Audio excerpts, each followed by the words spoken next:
So it seems that Markiplier's movie Iron Lung is causing quite the stir. In all of the reviews online, I'm seeing very low ratings from people who can't stand it, with YMS giving it a 2 out of 10, and same goes for Alex of AHE. On the flip side, you got some Markiplier fanboys who seem to be giving it overwhelming praise because it's Markiplier. This is disgusting. Now here's where I hold a unique perspective, because I've never seen a single Markiplier video, but after watching Iron Lung anyway, I had a really interesting time with it, and these negative reviews kinda have me perplexed. Now, where we don't have any words of review from YMS, I did find this TikTok from Tom Reviews Films. What am I missing here? Because Iron Lung is next level turbo on toast, and all I'm seeing is people online hyping this bull up. The extreme words being used there. Now, I know it's probably to get some reaction in the comments, and to be a bit hyperbolic maybe, but to call this movie shite, I don't know, it kind of comes across to me a little bit disrespectful. Now, I take no issue with using the word shite when we're talking about these like massively big budget Hollywood movies that have like a ton of like committees behind it and corporate BS being added. If we're talking about some Marvel movie that massively flops and fails to be anything creative, I can understand using the word shite. But for this, you can tell it's a passion project of Markiplier's, right? It's something that, yeah, okay, I do take some issue with it, right? I'm not going to pretend it's a perfect movie. It's not. But to call it shite, I don't know, it just doesn't feel right to me. I'm not trying to say this guy can't have an opinion, of course he can. But for me, I don't know, I would just maybe try and use kinder words for an independent filmmaker who's like brand new in the industry. Yes, I know he's a professional YouTuber. He's got years of experience in producing videos, but this is his debut film, as far as I'm aware. So, I don't know, I'd maybe consider kinder words. It's dull, uneventful. It's dull in the sense that, and uneventful in the sense that, yeah, the guy's stuck in a submarine for the whole movie. Spoilers, by the way, if you care. Now, you can call it uneventful in terms of like, you know, he doesn't really accomplish much in the movie, but that's kind of the point. The point of the movie is that he is constantly questioning the reason why he's in the submarine. Now, bear in mind, I haven't played the game, so I don't know the lore. I don't know how accurate it is to the lore, but I do know that Markiplier has cited this game as one of his favourites. So I would like to assume that he stayed fairly faithful to the movie. But anyway, yeah, in terms of it being uneventful, that is the point of the movie. That the events that happen are seemingly testing Markiplier's will to carry on. He's sent on this mission that from the very second he starts it is very confusing to him, and it soon becomes apparent that he's in grave danger here. He's on limited oxygen in the Iron Lung. There's this terrifying looking monster in the sea of blood that he doesn't quite understand. He doesn't really know what it is, if it's alive or dead.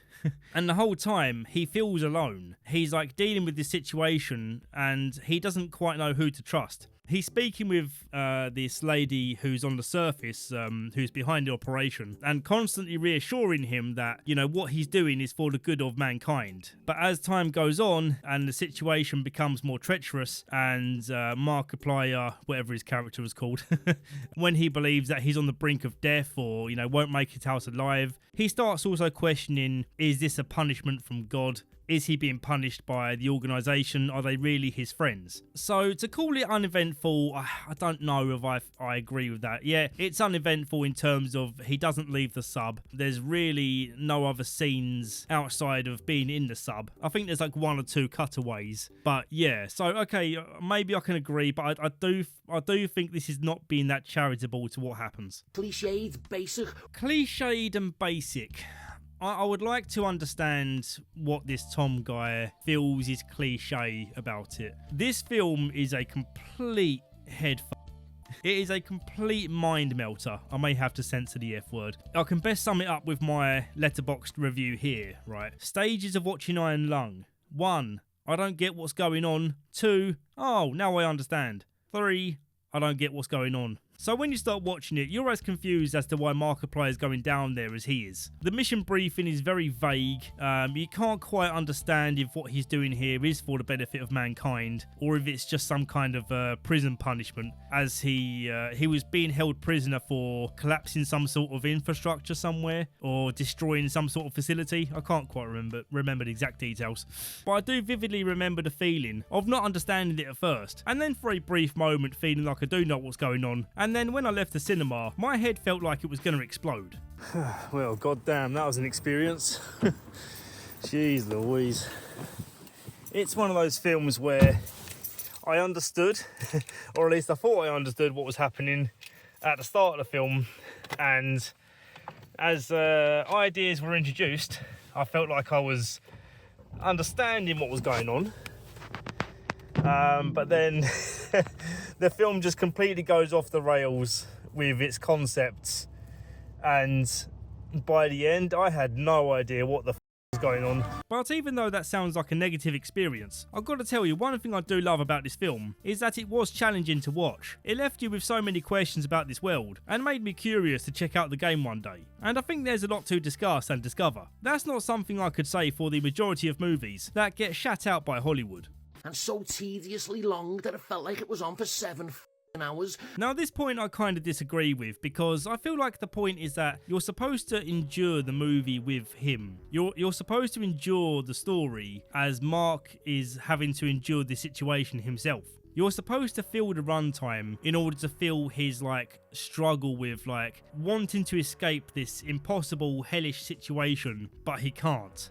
But yeah, really for me, the runtime was no issue at all, especially because towards the end, your head gets filled with so many questions, like what the hell is going on here, what's the point in all of this, is anything actually happening, or is it just in Mark's head? It's just a wild ride for your imagination, and maybe if you're not looking for that experience, and just want things laid out for you in plain English, where there's not really too much that seems dubious or unexplained, I can totally understand that, but for me, that was kind of the thrill of it. Again, let me restate, I don't think this movie's perfect. I do wish a few things were fleshed out a bit more, not in terms of the runtime, but just understanding more who Mark is, and what he did that was so wrong, and why his world is covered in blood. Again, I might just be naive to this, as I haven't played Iron Lung. Okay, so that's enough of Tom Reviews Films. Let's look at one of the glazing comments, and it happens to be my good friend Scoundwave. Holy shit, a YouTuber can actually act. Well, here's the thing, right? So at the start, I actually found Mark's acting not too convincing, but as the movie went on, he seemed to get more comfortable in the role. And towards the end, yes, he was pretty good, but for me, he wasn't consistently good. It's a slow burn for sure, and my only problem is the lighting of the movie gets a little weird because I can't see some parts. Yeah, I do agree with that, but again, I think that was kind of the point. Mark is trapped in this horrible underwater jail cell, and also it's set in the post-apocalypse, so I think things are supposed to be dark and dingy. But anyway, now with my opinions of the movie out of the way, I think a good point to bring up is the impact that this movie's having on the industry. I feel very confident that movies like this, along with other movies made by YouTubers, such as the horror movie Talk to Me, and maybe Chris Duckman's Shelby Oaks, I think the rise of YouTuber movies is really going to freshen things up. We definitely need new voices to start doing big numbers in the box office. We need to show Hollywood that creativity and originality can be found in these YouTubers. They already have vast experience in entertaining people, and we have this untapped into resource of filmmakers. I want to see more big YouTubers making this move, because I'd much rather pay for a movie ticket to go see Papa Meat make a feature-length animation than I would do with another Marvel movie. That shit don't really excite me anymore. Well anyway, that was my unscripted 2 cents into Markiplier's movie making such a big wave and causing people to have such polarising opinions. Overall, I think the existence of Iron Lung should be considered a net positive, even if you didn't enjoy the movie that much. Please feel free to comment down below, and I'll be seeing you soon on a scripted video.